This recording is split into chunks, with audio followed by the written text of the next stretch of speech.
Aaron, on était en train de coucher ensemble. Est-ce qu'on pourrait partir tout de suite? Qu'est-ce que t'as dit? On a une liaison. Tu sais, le sexe, la chose que toi et moi, on ne fait plus. Comme on n'arrête pas de le faire depuis 2 ans.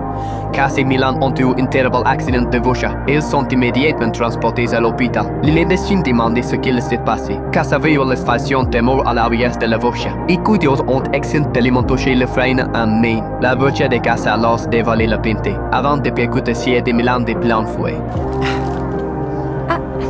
C'est le mien. Pensez à me le rendre? Fermez le rideau, s'il vous plaît. Fermez-le. Juliane, tu vas bien?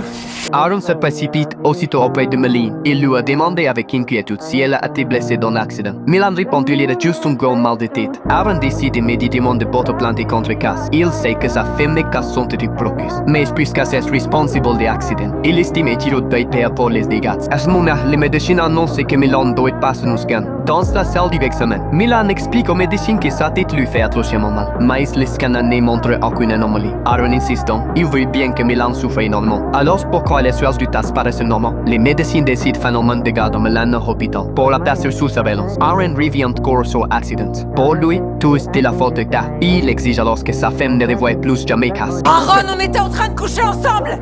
Qu'est-ce que t'as dit? On a une liaison. Tu sais, le sexe, la chose que toi et moi, on ne fait plus. C'est ce qu'on faisait, Cassie et moi, sur la banquette arrière.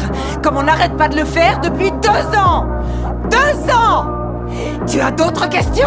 Aaron n'arrive pas à accepter la trahison de sa femme et ainsi finit par s'éloigner. Les médecins lancent immédiatement une seconde série d'examens sur Milan. Toutefois, ils lui demandent de crier aussi fort que possible. Et là, ils expliquent découvrir enfin le problème. Ils annoncent à Milan qu'il souffre d'une malformation appelée Arnold Chiari. Aaron attend toujours à l'hôpital. Tout temps, les médecins ont corrigé la malformation de Milan et te laissent enfin revenir la normale. Aaron remercie les médecins. Puis il a vécu depuis longtemps.